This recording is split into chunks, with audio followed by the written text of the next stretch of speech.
Well, hi. Uh, it's me being Grandpa Ricky. Oh, this is fun. It's like taking other parts of myself.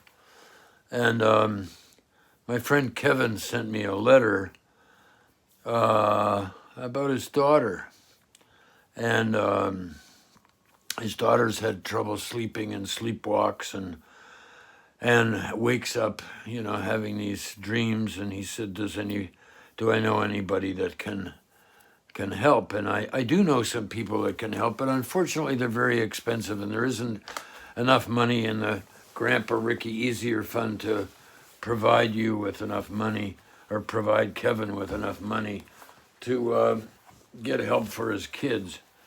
So I'll just wing it, and this is just from my perspective.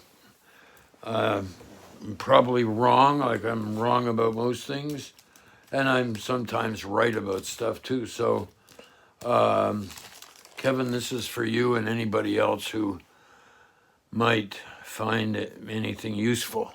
And it's not intended to harm anybody, and a lot of it may sound pretty weird.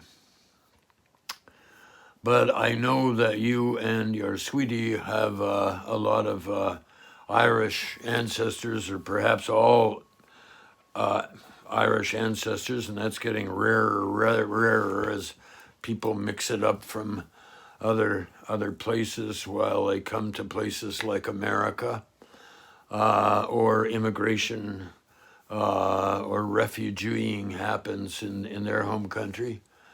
Um, so the first thing is that kids are far more than we think they are. I believe that kids have incarnated into this life to help their parents, that they've been with their parents many times before in many different roles. Maybe the kid was the parent in another lifetime, and maybe they were wolves, or maybe they were blades of grass. This whole thing about incarnation, it has to happen as a human thing, is, I think, not the way to go. And so when two sensitive people like you and your sweetie get together, uh, when you're trying to be sensitive and you don't know how to do it because you've been traumatized through your ancestors and your epigenetics and your own traumas in your lifetime.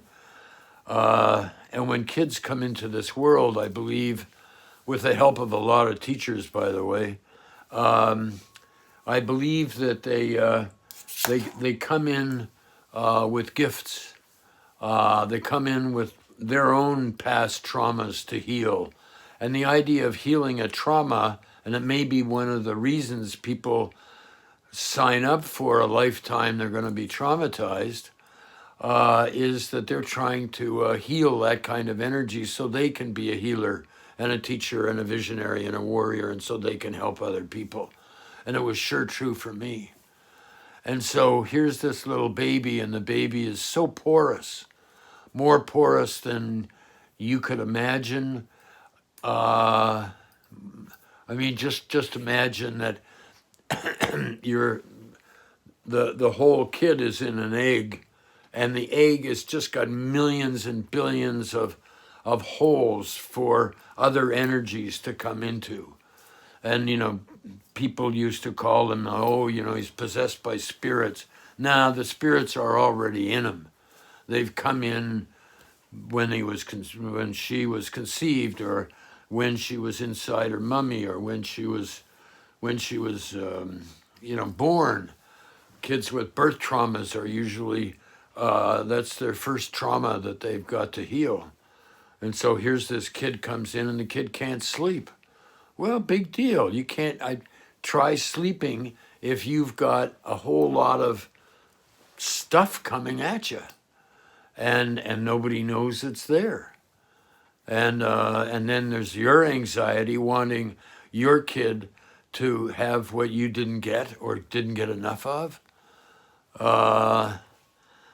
I mean, I made up for I thought I was making stuff up to my son. I said things like, "Oh, that's never going to happen again," and I hurt him in the process because it was all coming from my head and not coming from my heart.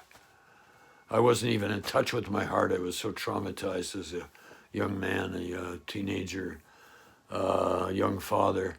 And when kids are born, the parents, I've noticed, they go through their own birth trauma while their kid is going through their birth trauma. Only we don't know we're doing it. And I could tell you stories on stories. The first thing, Kevin, you said some tips, and some tips are forgive yourself. Don't feel guilty about what you've done. You were doing your best. Now your best is better. And you'll get through this one, and your kid will teach you, and you'll teach your kid, and you'll help one another. And your best will in the future will be better than it is now. And I know you enough to know that you want to give what you didn't get, which is one of the highest forms of healing. It's one of the highest forms of service. And it's also one of the toughest because you're kind of making it up as you go along.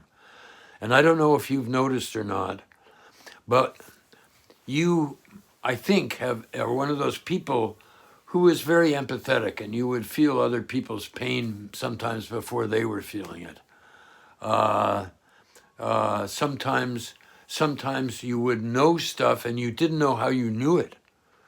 And you say, where did I learn that? Or why do I know this? Or maybe you found yourself just saying something and it's the perfect thing for this person, but you didn't even think about it. You thought it was like, I don't even know why I'm saying this, but I'm going to say it. And that's one of the problems with the world right now is everybody's trying to pretend that they're perfect and that they're not suffering and that they're not suffering. So I think that in a way, if this may sound strange, it's good that she has panic attacks, and good that she wakes up screaming and she wants to get the heck out of there. And Albert Nerenberg might be able to help her and help you, because I'm taking a class on hypnosis with him, and I'm astounded at this man's wisdom. And he was talking about what sleepwalking may be all about. And I think it's dangerous because people can hurt themselves. And it can come from a whole pile of things we don't know. I mean, it could come from, somebody having a dream and saying, I'm getting the hell out of here. My friend Eileen McIntyre, Lipsha Goldberg, and I made videos about her. You could wake her up from a dead sleep, sometimes a drunken dead sleep, and ask her a question, and she would enter into a conversation with you that you would not believe. I mean, wise, funny, and then she'd fall back to sleep, and she wouldn't remember anything about it the next day. And she was a healer. She was what I call a yumtha, because my friend Lawrence Smith belonged to the Pomo Nation, and he was a member of the Kashaya tribe, and he was a yumtha, and he was a healer and a teacher and a visionary and a warrior, and some people called him a shaman, which is cultural mining from a number of cultures, and they don't like it in Mongolia and some other place when people use the word shaman. It's their word. That's why I like Angeles Arian's idea of saying healer, teacher, visionary, warrior, because that's what elders have to do, and that's what people do when they come in, and you and your wife are both healers, shamans, teachers, warriors, visionaries, and your kids are too. And it's your job to let them know that and to say, hey, honey, don't worry about the sleepwalking. We're going to figure this out. We got a whole pile of people who love us, and they haven't even met you, and they love you. And we're going to figure this out. And you're going to be able to use these things because they're really a very handy thing to know. They're a tool that you're going to be able to use to help other people. You're going to be a healer and a teacher for other people, and you're going to be a visionary. You'll realize this is happening. That's connected to that. And you'll be a warrior because you will speak up. And that's one of the problems today, is that kids have so much information, and they don't know what the heck to do with it. And there's so much energy. And right now, we've got the gift of COVID working through us. So I hope, Kevin, this helps. And please tell your daughter and your son, don't worry about this. We're working on it. It's going to be okay. Bob Marley was right. You know, 3 little birds singing this sweet song just for you. Everything's going to be okay.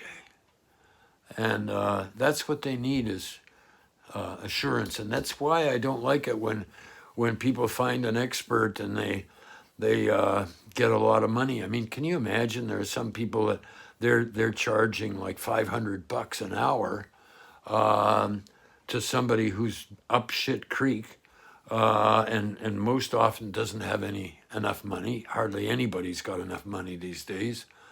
And it's like I never understood why it's okay to charge people who are suffering and who are choosing to do the brave work of changing. And there's lots of other things, Kevin, that you can try, and I'd love to coach you through it. There's forms of breath work and sound healing and lullabying. But you and your partner have got to know this from the inside before it can be helpful to your kids. But the biggest thing is tell them, hey, kid, I got faith in you. It's going to be okay. It's going to be okay. And Kevin, it's going to be okay. I stopped being Grandpa Ricky. And Kevin, and anybody watching this that feels it's useful, pass it on to anybody else who might find it useful. But more important, make your own videos. Talk about what's worked for you. What are your miracles? What miracles have you seen? What miracles have you participated in? And what are you learning that's helping? And what are you doing that's helping? How do you soothe yourself? How do you take a break from your inner universe and the outer universe by dissociating? You know, maybe it's getting like, shit-faced drunk. Maybe it's watching Netflix for 5 hours. We got to have breaks. And we've got to say, yeah, I made mistakes. I want to make amends. And the biggest amend I can do is I'm going to be different. I am going to be different. And maybe the other person will notice. But this whole idea of somebody saying, hey, Kevin, I want to make amends for you about this time that, I stepped on your foot. And you've probably maybe forgotten about me stepping on your foot, but me bringing it up brings up the whole mess again. And instead of you saying, hey, that guy, Grandpa Ricky, stepped on my foot. That bugger. But I'm going to phone him up and give him a piece of my mind. And so you phone up and we talk, and then you find out I'm different. And then that helps you shift the energy. Because, the biggest things we've got, they're like diseases now. The disease of fear, the disease of anger, the disease of rage, the disease of getting stuck in these loops of feeling sorry for ourselves. It's important to know how to feel sorry for yourself. I mean, there's nobody around to say, hey, I want to give you a hug, so we got to give ourselves a hug and say, oh, honey, I'm so sorry that you got hurt, and it's going to be okay.